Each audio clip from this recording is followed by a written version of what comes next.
Terima kasih Pak Ustadz. Mungkin ada ini dua pertanyaan yang terakhir. Yang pertama adalah di dalam Al-Quran sering dituliskan kami. Padahal Allah itu Maha Esa. Apa yang dimaksud dengan terjemahan ini Pak Ustadz?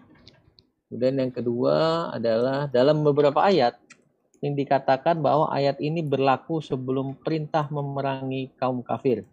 Bagaimana maksud dan implementasi dalam kehidupan kita sehari-hari? Barakallahu fikum. Yang kedua tadi Dok, sempat terputus?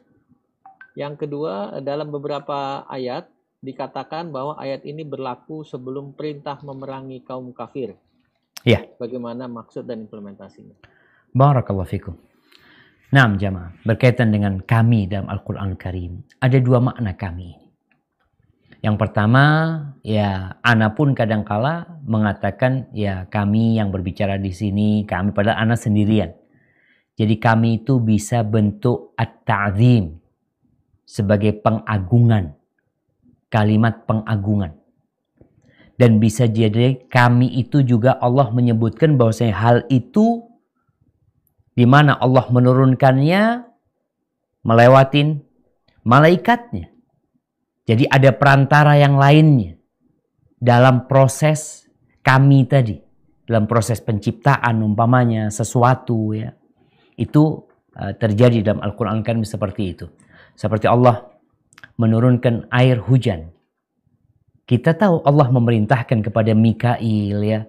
Bagaimana Mikail kemudian mengumpulkan awan-awan. Kemudian terjadi proses turunnya air hujan tersebut. Tapi ketika kita beribadah kepada Allah itu, maka hanya kepada kamu kita. Hanya kamu. Hanya satu. Allah subhanahu wa ta'ala. Kita mengatakan, Iyyaka na'bud.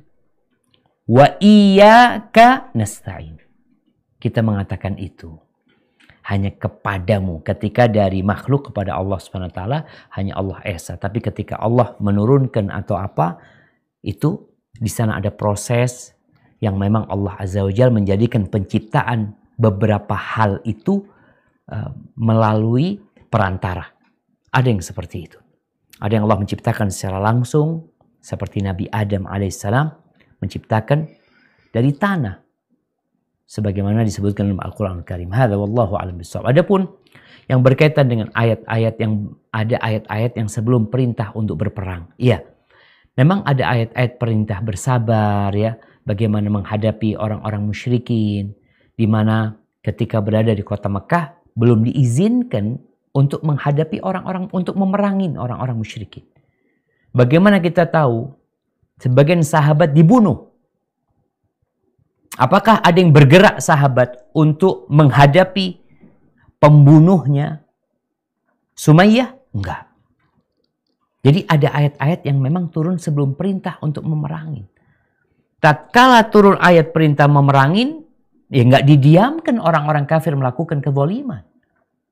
Maka Nabi SAW memerangi mereka. Tapi sebelumnya di kota Mekah, enggak. Bagaimana para sahabat, Nabi pun SAW. Ketika itu beliau diganggu, ditindas. Apa yang terjadi? Disuruh sabar. Ketika melewatin keluarga Ammar bin Yasir disiksa, Rasulullah SAW hanya mengatakan, Sabran ala Yasir, fa inna mau'idakumul jannah, sabar keluarga Yasir, tempat kalian di surga. Tapi setelah perintah untuk berjihad, untuk berperang, ya kezaliman tidak dibiarkan. Hadza wallahu a'lam bishawab. Mungkin itu yang bisa Anda sampaikan pada kesempatan kali ini. Kalau yang Anda sampaikan benar itu dari Allah Azza wa Jalla. Kalau ada yang salah itu dari diri Anda pribadi. Allah dan Rasulnya terbebaskan dari kesalahan itu. Anda sampaikan terima kasih yang sebesar-besarnya kepada para dokter ya, yang mau atau berinisiatif untuk mengadakan kajian ini. Semoga menambah ilmu kita, menambah keimanan kita, dan mengumpulkan kita bersama Rasulullah SAW di surganya.